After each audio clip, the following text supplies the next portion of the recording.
Uno de estos días estaba pensando en que sería interesante hacer un ejercicio en las clínicas odontológicas, en los consultorios, y contestar a conciencia cuáles son las estrategias que tengo para manejar ciertas situaciones en el consultorio odontológico. ¿A qué me refiero esto? Conversando con un colega, em, estaba contando que estaba cambiándose de lugar. Estaba trasladando su clínica de un sitio a otro en la misma ciudad. Y pues me estaba contando todo lo que fue el proceso de traslado y cómo en el proceso de traslado se dio cuenta de que tenía algunas cosas en su inventario que no había cambiado. Y me hizo bastante gracia, hasta cierto punto trágico cómico, que me comentara de que había cambiado 3 veces su lámpara y tenía, por ejemplo, una ampolla de hidrocortisona vencida hace 5. Y el lapso de cambio de la lámpara fue pues prácticamente una por año. Esto de alguna manera refleja el problema que estamos viviendo en cuanto a las prioridades. Este año particularmente fui a una conferencia sobre implantes y sobre planificación de implantes. Y pues aunque no es el área que me apasiona, no es el área donde laboro, no es el área donde me desarrollo, siempre es importante tener la humildad de aprender de diferentes temas, porque creo que siempre tenemos la oportunidad de aprender algo nuevo, aun cuando no sea el área que más me apasiona. De hecho, en el doctorado de educación hubo un tema que me cautivó muchísimo, del cual escribí un ensayo. Fue en el año 2021,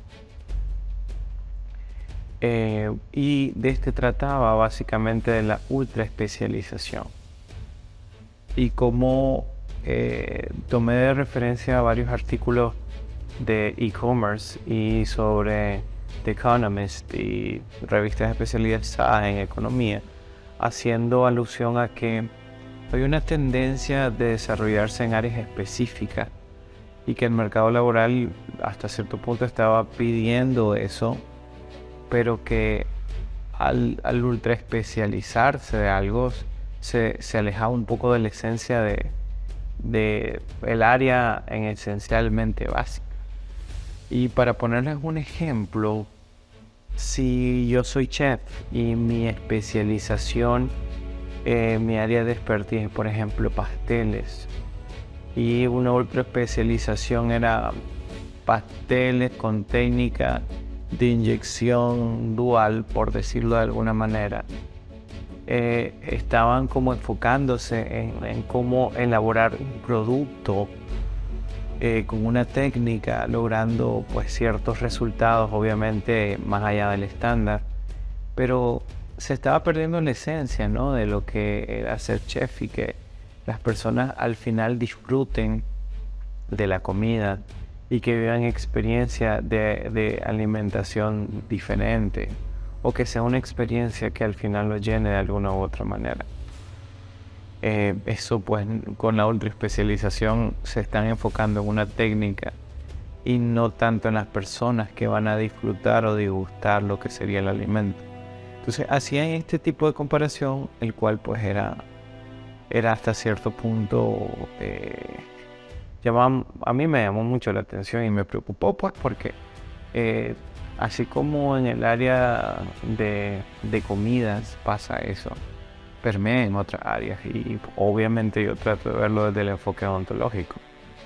Ahora, cuando me pongo a pensar de que hay colegas que se esmeran, se enfrascan en solo desarrollar una técnica o desarrollar un área, o hacerse sumamente expertos en una sola técnica, pues limita, creo que, la esencia de lo que es ser un odontólogo, ¿no? Yo creo que tengo muy arraigado y le agradezco mucho a mis diferentes docentes de pregrado y posgrado, incluso doctorado, hacerme ver de que estamos para servir y no servir a una técnica, sino servir a personas. Y cuando, por ejemplo, este doctor que les cuento que me dijo de su mudanza, me hizo referencia de que tenía más grapas que fármacos en su consulta. Lo cual, pues no está mal, o sea, no es una farmacia, lógicamente. Pero al punto al que voy es que si no tenemos ninguna estrategia, por ejemplo, para generar algún tipo de manejo de urgencia o complicaciones en el consultorio, pues estamos perdiendo un poquito la esencia, ¿no? de lo que nosotros hacemos.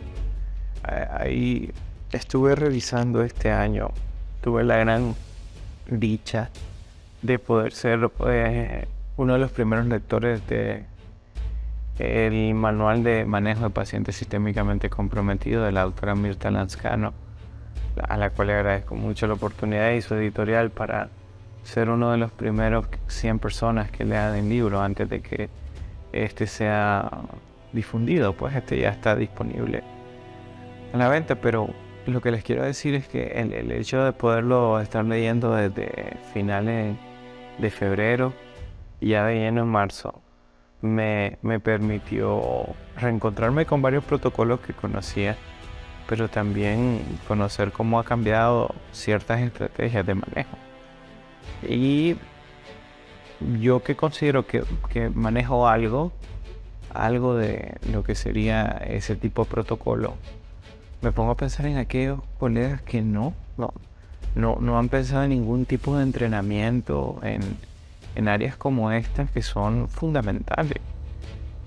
Son fundamentales porque al final atendemos personas. Y esas personas tienen reacciones de ansiedad, de miedo. Se puede complicar la cita, se puede generar un accidente en el consultorio, se puede generar una hemorragia, se puede generar una alteración en la contractura muscular. O sea, pueden pasar demasiadas cosas. Y si no evalúo bien el caso y me voy únicamente al procedimiento, y eso es como que, aquí falta un diente, aquí hay enfermedad periodontal, este diente para afuera, aquí vamos a preparar una corona, aquí vamos a hacer un implante, vamos a colocar una corona de circonio, vamos a utilizar un sistema IMAX, con CAD/CAM, vamos a hacer impresión 3D, vamos a planificar la guía quirúrgica para colocación de implante, vamos a hacer una correcta selección de color, vamos a estratificar esta resina, vamos a utilizar este sistema BUL, voy a mejorar mis técnicas de alineamiento, voy a hacer, cualquier cantidad de cosas que están bien. O sea, eso está fabuloso, que podamos ser más predecibles a la hora de realizar procedimientos. Es muy bueno, o sea, ayuda a que nuestro nivel odontológico y nuestro nivel profesional pues suba de nivel. Claro está, al hacerlo más predecible minimizamos la posibilidad de error en cuanto al procedimiento, pero estamos pensando en el resultado de nuestro tratamiento o estamos pensando en cómo manejo a mi paciente junto con mi terapia. Y siento que ese proceso de ultra especialización me está separando del norte, me está separando de lo que realmente importa, de lo que realmente estoy por hacer o a quién voy a realizar ese procedimiento. Es bastante trillado, se escucha mucho y hasta la saciedad se repite sobre la importancia de la historia médica. Llenar una historia clínica sin hacer un análisis, sin ver cuáles son los factores de riesgo, cuáles son las pistas que nos da el paciente para poder tener algún tipo de manejo especial. El llenar la historia clínica y no poder extraer esos datos, pues prácticamente es como no llenarla. Porque tener un registro de pacientes es como cuando me registran mi número en una pista comercial para una promoción en el futuro, o para tener registrado mi número para cuando haga el siguiente pedido. O sea, esos datos sin análisis pues no ayudan de mucho, más que un registro que tenemos en la clínica y ya. Pero debe ser más que todo el poder juntar dos áreas que siento que se están separando mucho, y es el manejo farmacológico, el manejo de lo que sería la planificación del paciente, y por otro lado pues el procedimiento que voy a realizar. Y entonces me estoy ultra especializando en una técnica y cada vez me olvido más del paciente, o sea, y me voy más a la boca, más al alveolo, más al diente, más al esmalte, más a la dentina, y me olvido que todo eso está en un conjunto biológico que es el ser, es el paciente. Y me preocupa, de hecho que sí, me preocupa porque si no tomamos un trago de sobriedad al respecto y no tomamos en cuenta que debemos de mejorar esa parte y no distanciarnos tanto, rechazar, incluso subestimar, que eso es lo peor, subestimar esa parte de manejo del paciente y de evaluación, pues la verdad es que es peligroso, muy peligroso. Y esto me recuerda mucho a una frase célebre de uno de mis grandes maestros que recuerdo con mucho cariño y que desafortunadamente ya partió de este plano terrenal, que es el doctor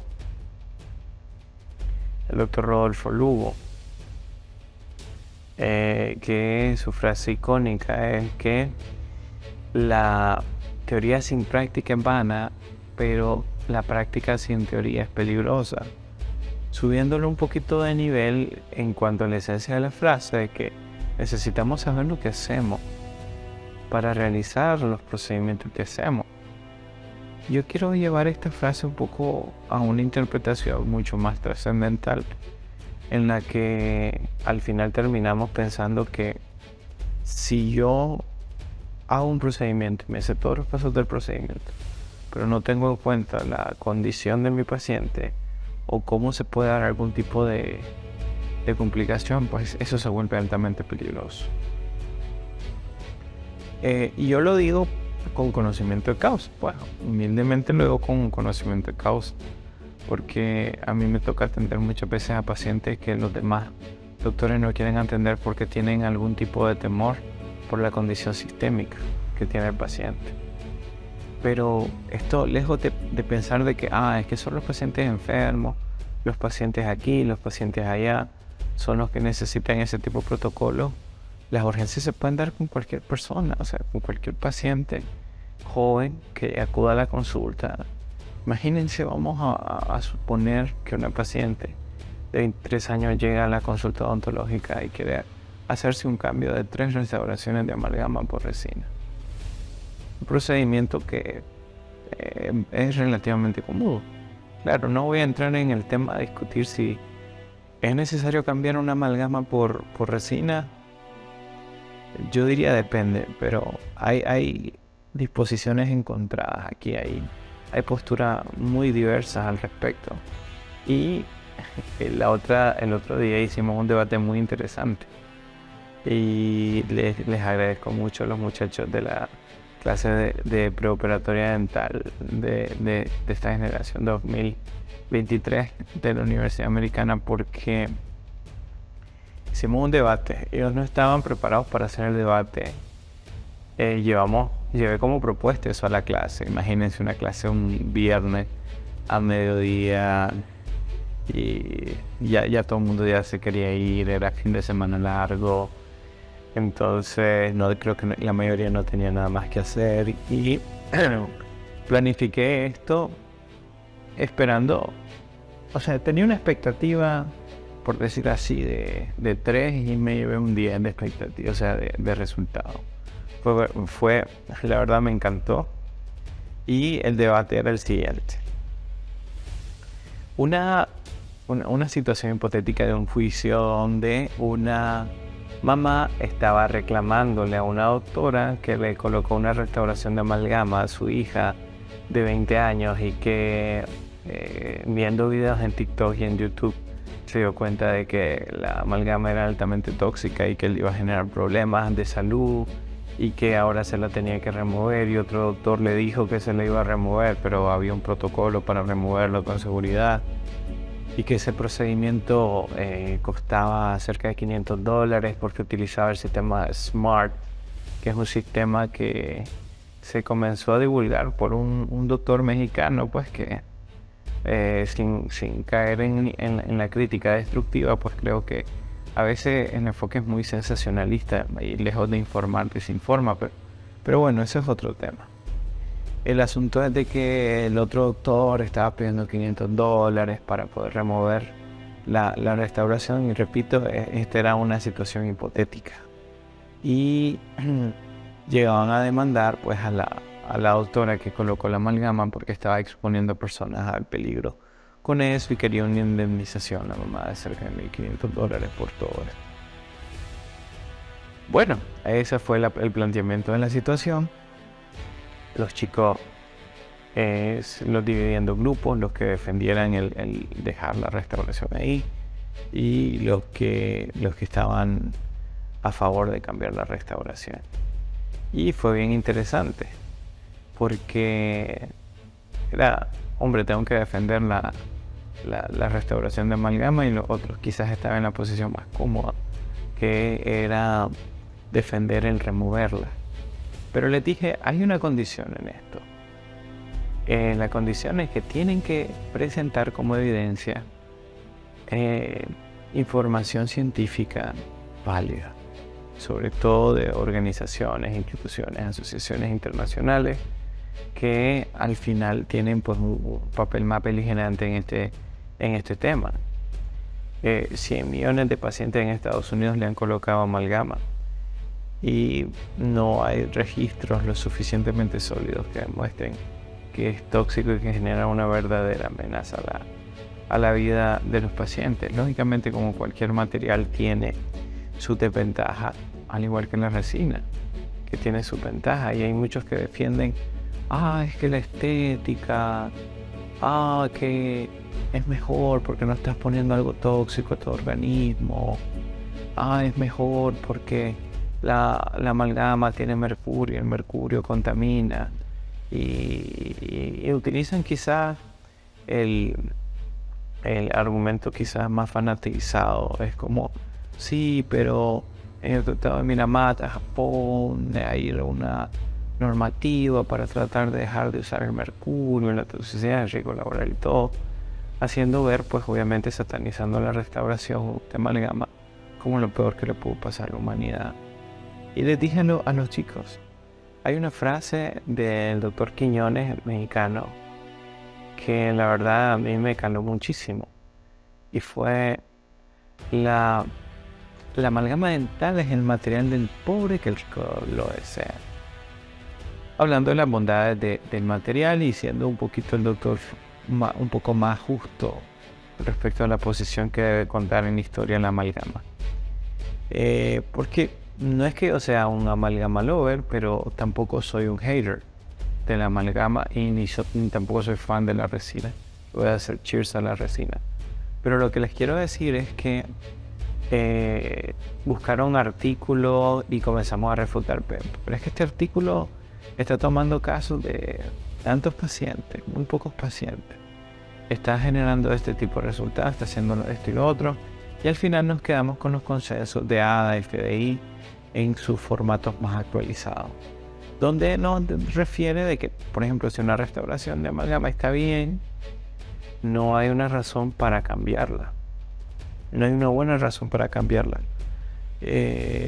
Sobre todo porque si tiene buen sellado marginal, que quizás se ve oscura, está quizás oxidada y se necesita pulir. Una amalgama pulida en el sector posterior quizás no es un problema estético al fin. Pero claro, la estética es algo bien subjetivo.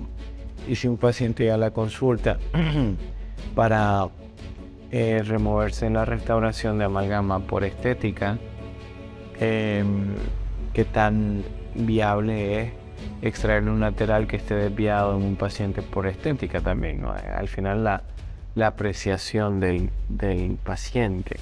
Y uno también tiene una labor educativa, ¿no? Recuerden que no es un restaurante a donde vamos nosotros, sino que se trata de, obviamente, ofrecer un servicio de salud profesional donde eduquemos y dotemos a la población de medidas que permitan conservar y mantener su estado de salud, pues enfocado en la parte de la salud oral.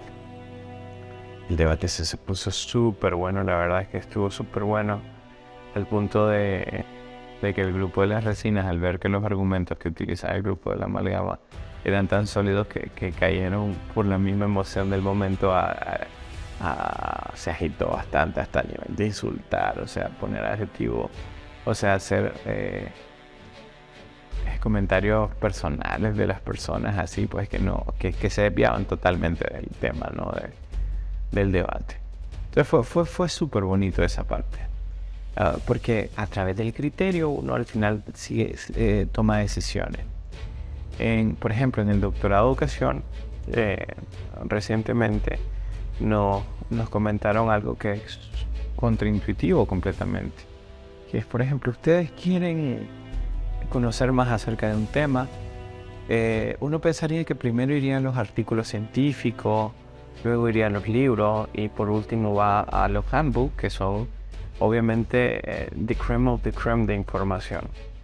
Cuando lo ideal es ir a the crème of the crème, o sea, los handbooks, luego uno va, es oro molido literalmente, luego los libros y después se van los artículos.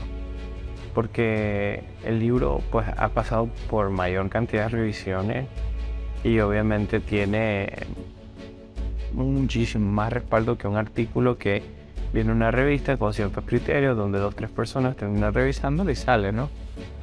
Entonces hay que ver también los pros y los contras de los artículos, pues, porque mucha gente comienza a leer artículos sin leer la literatura como los libros, para tener un conocimiento más sólido. O sea, uno conoce de un tema y luego ve como las tendencias. Es como que yo quiera ser diseñador de interiores, me apasione eso, yo no sé los principios de diseño de interiores y me meto a una revista especializada de diseño. O sea, hay muchas cosas que no voy a entender. Voy a ver que ahora lleva un florero que tiene estas ramitas secas y no voy a entender por qué ese ramo, ese florero va ahí. Entonces es un poco toda esa parte. Luego, al punto al que voy, es que hay muchas cosas en las que tenemos oportunidades de mejora. Y al llegar a este punto, poniéndoles todo ese preámbulo, donde me pregunto, ¿sé más sobre qué grapa debería de colocar en una segunda molar semierupcionada? Por ejemplo, un paciente que tiene un síncope vasovagal, que esta paciente joven que llega a la consulta para hacer ese cambio en las 3 restauraciones de amalgama, de repente se le maña a usted en el consultorio. ¿Cuál es el protocolo que usted va a seguir? Y si colocando la anestesia de esta paciente, esta termina, porque no se crean, no le voy a decir, un shock anafiláctico, nunca me ha pasado, que no sé qué. Esa actitud de que, a mí nunca me ha pasado eso nunca te va a pasar. Es igual como cuando uno sale de repente un sábado por la noche y pasa por algún bar y encuentra un montón de motos estacionadas. Entonces yo me hago la pregunta, o sea, todos esos conductores de motos que pensarán, y yo digo, yo no voy a sufrir un accidente, a pesar de que estoy tomando alcohol, porque los que se accidentan son otros. Y las estadísticas nos dicen cada vez más que una pésima combinación es conducir una moto en estado de ebriedad. Así que es un poquito de mano en la reflexión. Si de repente coloco la anestesia y mi paciente sufre de un angioedema a nivel del labio, ¿cuál será el protocolo de manejo? Si después de realizarle el procedimiento mi paciente desarrolla urticaria, si mi paciente luego del procedimiento, por ejemplo, cursa con un dolor muy intenso, o sea, tener un conocimiento sobre cuáles son las estrategias a tener en cada caso. O de repente mi paciente sufre una crisis asmática. ¿Qué voy a hacer? Me voy a poner a preguntarle a la paciente si se trajo su aerosol. Voy a buscar yo uno en una farmacia. ¿Quién voy a mandar? Va a llegar rápido. O sea, me voy a mover yo. O sea, es una serie es una cadena de errores en la falta de un algoritmo de manejo de urgencias y complicaciones que deberíamos de estar prestos a tener.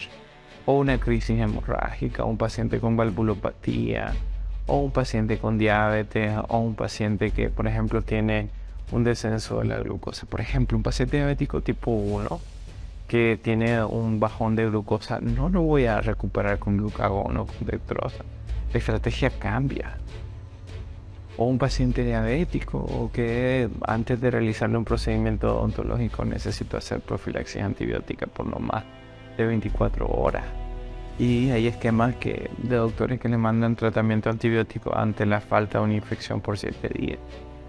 O la misma selección del colutorio. O sea, son un montón de temas que hay que poner sobre la mesa para tratar de valorar cómo nosotros terminamos de emparejar, ¿no?, esa capacitación que tenemos en técnicas específicas sobre algo bien particular y sobre el manejo del paciente.